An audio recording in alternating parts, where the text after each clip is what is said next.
And welcome everybody to another episode of Tidal Flooding Talk, brought to you by the New Jersey Coastal Coalition in conjunction with our broadcast partner at Tri-X 57 News. The gang is all here for another episode of Tidal Flooding Talk. Dan, Palma, what's going on? What's new? What's happening? Well, we got Halloween coming up, so getting excited about that.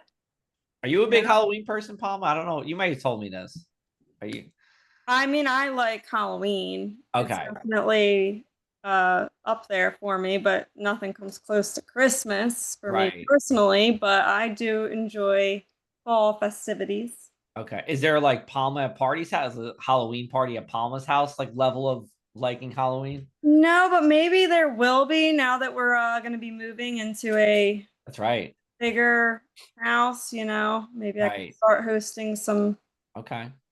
Well, don't leave us out on the invite list. Right. Yeah. Be a TFT Halloween special next year, maybe. We'll see.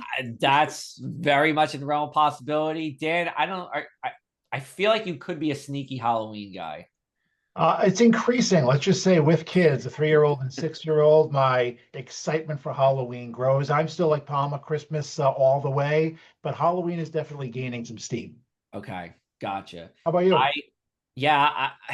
Man, I mean, like, I never look for a plan on Halloween. I mean, if Palma invites me over her house, I'll get dressed up, but I'm not looking for the plan. So that's my Halloween spiel on that. Anyway, let's go from, well, you know what? This actually maybe a Halloween costume, a shark costume, a Sharknado costume, baby shark costume. I don't know. We'll ask our expert here, but we are talking about using weather sensors on sharks to track hurricanes. And we have Aaron Carlisle, an associate professor at the University of Delaware, who's joined us here with an awesome Zoom background to talk to us all about it. So, well, we'll have to start with this. Have you dressed as a shark for Halloween before? And how do you feel about sharks as a Halloween costume? I think they're great, but I have not personally dressed as a shark before. But, the future, who knows? There's so many Halloweens to go. I'm sure it'll happen at some point, but not yet. Pop up. In a sign of half solidarity, I didn't have a shark tie. I had a whale tie, though. I figured I'd go with close the marine enough. animal. Close enough. I figured it was close enough. All right, so we're talking to you. We're still in the I don't want to say the peak of hurricane season, but an elevated time of hurricane season. So we thought this episode, was appropriate to have you on here. We saw an article, I was reading this and I said, hey, this is really cool. Sharks equipped with sensors provide new clues for hurricane forecasting. I don't want you to spill all the beans in the first, minute here, but just kind of give us an idea of what you and your team did find. Well, this is an ongoing project. So, we're very much in the kind of first part of this project, even though we've been doing this for several years at this point. It's COVID and everything else really hit supply chains with electronics. And so these new tags, we're working with a company in Scotland called Sea Mammal Research Unit, SMURU, in St. Andrews, Scotland, University of St. Andrews. And they have this new tag that they developed that provides us with real-time or near real-time oceanographic observations. So data from the ocean that transmits whenever the shark fin or the tag is at the surface. And so the general idea is that our job and our task in this project is to try to help push this technology forward where we can start to use these tags to obtain data on what's going on out in the ocean, particularly around hurricane season. Our particular goal for the Mid-Atlantic Bight is hurricane season is obviously in the East Coast of the US is a big issue. More data makes better predictions. And so the idea is we can, as my graduate student, Caroline Wernicke says, we're going to give the sharks a backpack and a job. And so let them get to work. Aaron, how long has, I know animals have been tagged for a long time, and as technology improves, the number of animals tagged grows and the number of ways people can track them, from scientists to people at home. I know when I was a reporter with the Press of Atlantic City, to me, I was amazed when Mary Lee surfaced up and down the Jersey Shore. And that was my first kind of viral moment with sharks. So I guess how long has it been going on? And how fast has it been growing with the advance of technology? Yeah, so I mean, people started it depends on what you're talking about in terms of tracking. People have put acoustic tags, which are little pingers that transmit ultrasonic signals out into the water that you can pick up, and they've been doing that since the 60s. But the kind of technology we're using that is satellite relayed data, that so basically using satellites to collect the data that the tags transmit to space, is that really started in the kind of the mid 80s. And it was in the late 90s that it really started kind of taking off. And with, as we've all seen, technology has been changing incredibly fast. And so with miniaturization of computer boards and circuits and batteries, the the tools that we can have and bring to bear to answer these kinds of questions has just increased really quickly. And so that's why we're able to do this now where we haven't been able to do it in the past very well, at least for sharks. People have been actually putting tags on elephant seals and sea turtles and things to do this kind of stuff for a while, but they're air breathers. And so if you breathe air, you have to come to the surface, which is great. But they also have a lot of restrictions in terms of how they get used, because obviously most marine mammals and reptiles are very endangered, threatened, so you can't really just go put stuff on them very easily. Whereas sharks are kind of everywhere, all over the place, so they are an untapped resource in this kind of area. But yeah, so it's really kind of been for satellite tagging in the mid 80s really is when it started. So my first thought is, how do you safely put one of these sensors on a shark? Well, it's more dangerous probably for the sharks than it is for us. It looks exciting, but the sharks are much more sensitive and delicate than most of us people in a lot of ways. But so we do what people normally do when they tag sharks. So we basically go out on a boat, we attract them to the boat however we can. We generally use chum or burley, as they call in like Australia, but like basically fish guts and goo and stuff like that, blood that we put in the water makes a wonderful, delicious scent trail that goes out over the ocean. Any shark swimming around will smell it and start following that trail back to the boat. And once they're around the boat, we basically have little hand lines. So basically like a length of rope with a hook on the end of it that you can basically just throw in the water in front of them. They take it, and then you basically just pull them to the back of the boat. You put a tail wrap, a rope around the tail, and then you basically string them out on the back of the boat or along the swim step. And once they're strung out, kind of pulled, tail and head kind of pulled apart so they're straight, they don't really do much. And so then we basically kind of tie them off and we do our work. We're a bit like a pit crew. Once the animal's secured, we jump into action. We go collect, get measurements, and we get biological samples, and we work as quickly as we can to put the tag on the animal, because the longer the animal is being restrained, the harder it is on the animal. We make every effort possible to make sure these animals are hale and healthy when they move away and swim away, because if a shark dies after we put a $7,000 tag on it, it doesn't help any of us. So we do everything we can to kind of minimize the stress on the animals. And we do everything with the eye on safety. And so it's actually not that dangerous. It looks way more exciting than it is when you see it, but we're professionals kind of in some way at this point. We know what we're doing, and so we're careful. We're very cognizant of the health of the people and the animals, and we put the tags on and we let them go, and we hope for the best. And every time you let them go, you're like, there swims away a lot of money. And you just hope you hear from it again. So just in general though, like, so is this like an all day affair? Like, how does this work? Like, are you guys, is it one Yeah. day? Is it half a day? Like, That's a great question. And so, normally the kind of sharks we've been tagging are what we call pelagic sharks. So the pelagic is the open ocean, kind of up in the water column, but oceanic sharks, ones that live offshore pretty far. And those are things like blue sharks or mako sharks. And so those, we have to go the continental shelf on the East Coast, so goes out really far. So we have to go offshore like 50 or 60 miles before we can even find the animals. So it takes us 3 to 4 hours to get out there. And then we fish for 6 or 7 hours, and then we have to come back. So usually we do day trips, but we've done a few overnight ones on a few boats we can talk about later if it comes up. But yeah, it's pretty, usually if it's day trips are much better, much easier, much more maneuverable. But if you go out for a few days and nothing's there, you're kind of stuck. Yeah. Are you bringing back dinner or? Mm. Yeah, if you can, usually the various someone on the boat usually will have some rod and reel, and there'll be mahi or something like that around. They'll start chucking them in, and when you're lucky, you can. But usually, the kind of hooks we put in the water are big hooks for big animals, and not something we bring back for dinner. So we try, but usually we're focused on doing our job, so we don't spend a lot of time trying to bring home tasty things. But you never know, because sometimes it does happen. All right, well, we're going to take a brief snack break here. We'll come back on the other side talking all about this on Tidal Flooding Talk. Thanks to the New Jersey Coastal Coalition, your flood insurance bills are lower and your streets safer from the reality of flooding. Since beginning in 2013, we build more resilient shoreline communities. Our member towns develop and share in best practices that anticipate future concerns and create flooding solutions. From our town-specific free web app for flooding information to our weekly Tidal Flooding Talk show, we focus on flooding 24/7. Visit www.njcoastalcoalition.com for more. Hello and welcome back. You are watching Tidal Flooding Talk.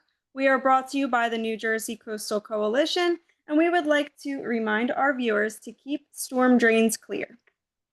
Leaves, trash, and yard debris clog storm drains, making flooding worse. Do your part. Never dump grass clippings, oil, or other waste into drains or ditches. Keep them clear. Keeping them clear helps protect your street from unnecessary flooding. All right, and continuing our conversation with Aaron Carlisle here, we were talking about shark track or using weather sensors on sharks to track hurricanes here. Let me ask you this: is this something that is being done in other places in the world, or is this something, like the first line here in the story is are taking an innovative approach to filling critical ocean gaps with sharks? So I'm wondering, are you the only people doing this, or are there somewhere else in the world where this is happening too that you know of? Yeah, no, absolutely. We are not the first people to do this, right? And so there's groups in Hawaii, there's a group, University of Hawaii is kind of working in this space, Stanford University is working in this space, and we all kind of work together.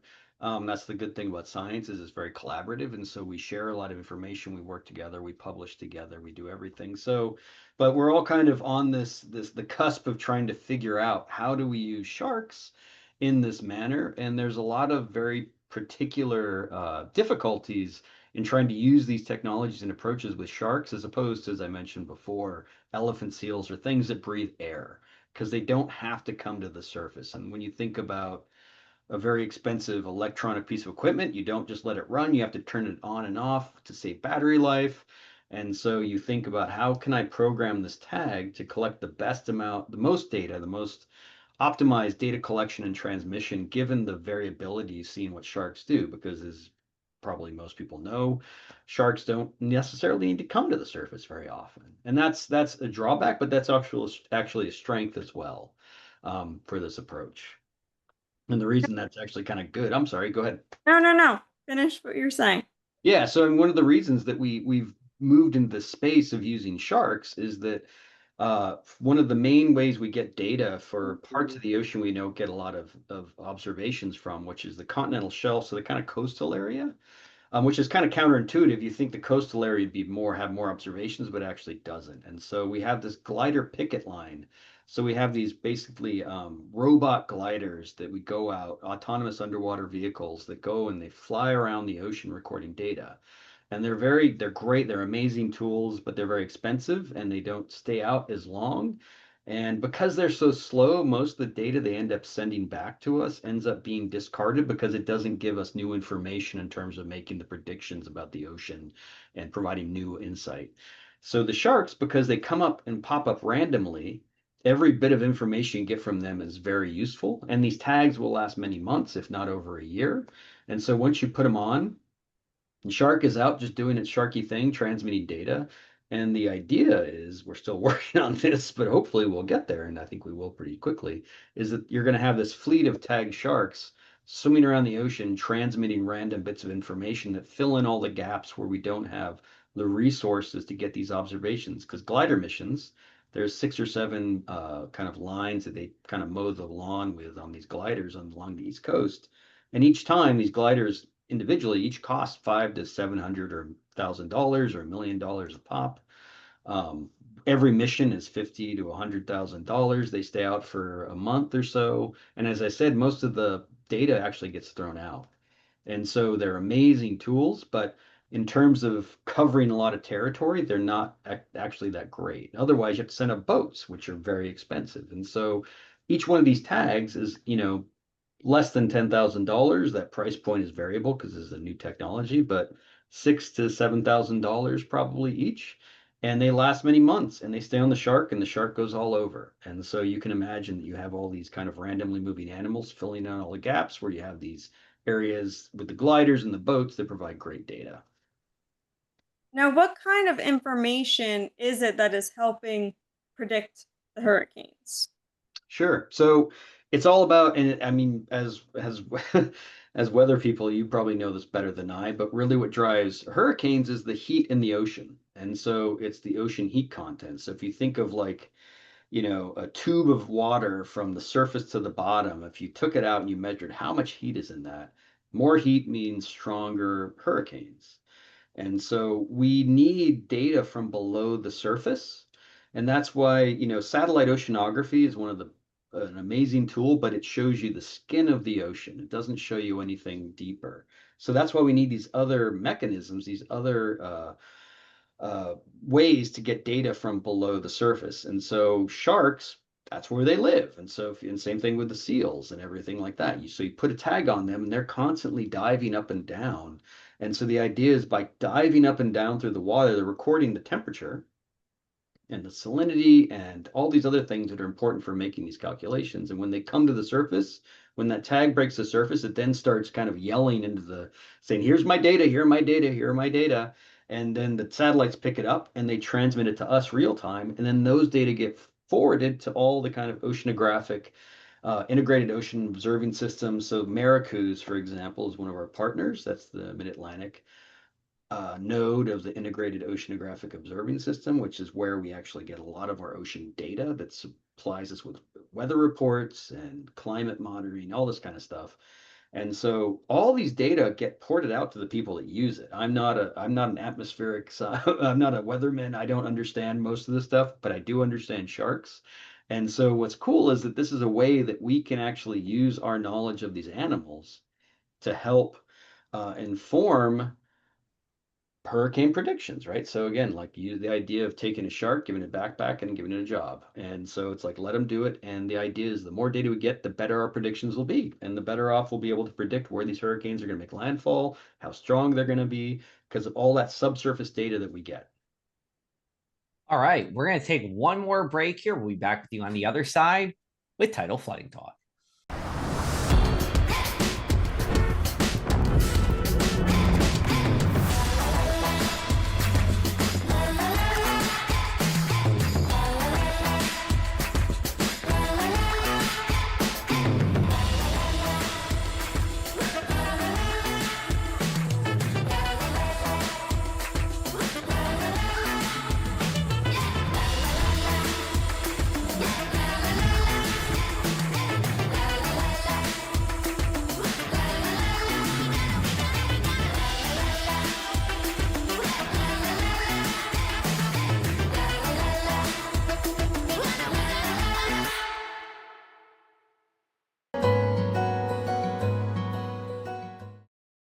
Welcome back to this week's Tidal Flooding Talk, and at least for this week, we are dubbing it Shark Week here on Tidal Flooding Talk, our version of it. And Aaron, I wanted to start you off with this question. How many sharks, roughly, not going to hold you an exact figure, have you tagged so far? And obviously you can't control where they go, but based on where they're pinging and where you're getting the data from, is it a wide swath of the Atlantic Ocean? Like where are sharks' territories in the ocean?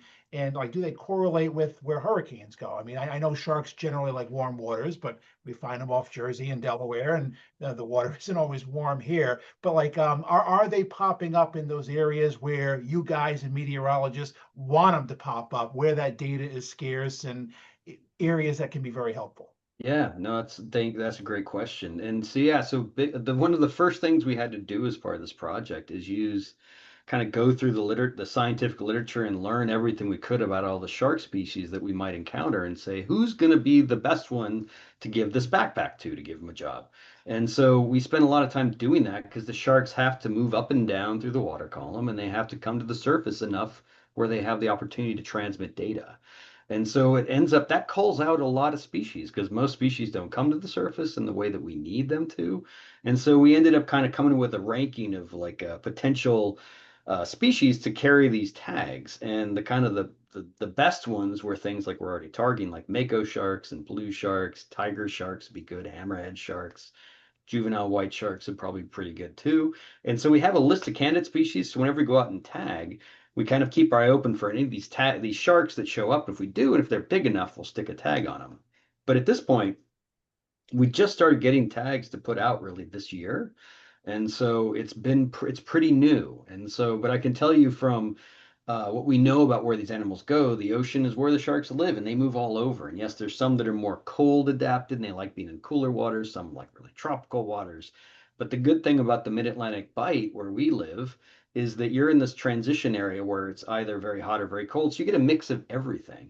And so we can basically, our idea is by sticking out a lot of tags on a lot of different animals, there'll be kind of all over at any point in the year. And so, but again, this is new. And every time we put out tags, we've probably put out, I think to answer your question, about 8 or so far. And every time we've been trickling it out. So we've been trickling tags out because we don't have very many. So every time we put them out, we stick them on an animal, we wait, and then we see what happens. And then we go, okay, that worked. Oh, that didn't work. So how do we modify the next tag we put out?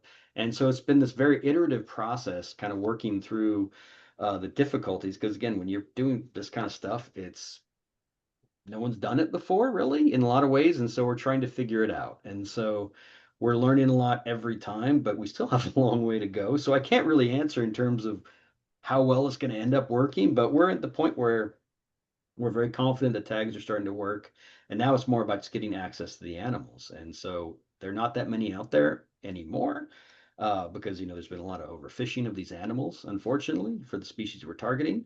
So if you go out, you're lucky if you see 1 or 2 in a day for the most part. So it's not a very quick process, I would say. I'll end with this question here, going into next hurricane season, 2026, what's like, is there a goal that you have for next season when it comes to this? Yeah, absolutely.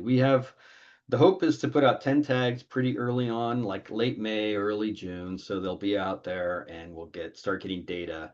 Because half the effort is not just getting the data from the sharks, but then getting it ported from the sharks to the end users, the stakeholders that are going to use it. And so the data have to be managed and processed in a certain way where it's usable for the various end users. And again, the hurricane prediction is our main goal, but these data go into all these different models that are used for every different kind of purpose you could imagine, like climate change research, atmosphere, like weather prediction, ocean models, just so we can understand how the ocean works. They're used for a lot of reasons. So our hope is to get out a good number of tags this next season, next year, and that'll be when we actually start to get data that can inform some of our predictions. So knock on wood, that'll happen. All right. Very good. Very good. Well, thank you so much, Aaron. We really appreciate you coming on. We're not done just yet. We're going to do what we do at the end of every episode, which is the one thing we can't stop talking about, tidal flooding or otherwise. Dan, I'll kick it off with you. Well, I just my favorite time of the year, you guys know I'm a fall lover. I'm a huge foliage lover as well. It's one of the times of year I miss being in Jersey, not because Jersey has better foliage than where I am in PA, but Jersey, you just push the leaves into the street and they suck them up for you. And I remember that when I'm kind of raking and bagging and chopping up my 2 acres of tons of leaves in my lawn. So yearning for Jersey's leaf collecting process is my final thought. Okay. Palma, you got anything along public works for your Well, it's funny because, I live on the water in Atlantic City now, and I'll be moving offshore, and I didn't even think about leaves until this very moment. Like, I guess it'll be like, I'll definitely appreciate the fall more because it'll feel like fall but at the same time, raking leaves does not sound fun. Yeah, I mean, you can jump in the pile when you're done, if you want to do that. I am going to go with something that just happened the day we recorded. Jane Goodall died today. RIP, 91 years old, if I'm correct. And like, there's just some things that like kind of just hit a little different. And like, I don't know, I feel like she was such a part of like my 90s, early 2000s childhood. And of course, before that, I think she even inspired the Nickelodeon show The Wild Thornberrys to an extent, which I was a big fan of growing up. So Yeah, Joe, she was a Cornell adjunct professor, and I actually got to go to one of her really, talks up at Cornell, one of the best lectures I ever went to. So that hit home with me too. That's a really good one. yeah, and you know what? Let's point on this. She didn't even go to college. Like she started studying this without going to college, and then when she went to college, she just started in the graduate program. What are you going to do? Tell Jane Goodall she has to start at a bachelor. So, really incredible and really incredible life for her. Yep. Go on, Aaron. Now it's your time. So yeah, Jane Goodall, amazing. So it's hard to follow up that, but because I'm a shark person, I'm going to ask a shark question to you. Oh, we think about for my classes. But what do you think the oldest living shark species is in terms of longevity? Because thinking about, Jane Goodall died at 91, a long life. how about a hammerhead? Hammerhead, but how long do you think they live? That's the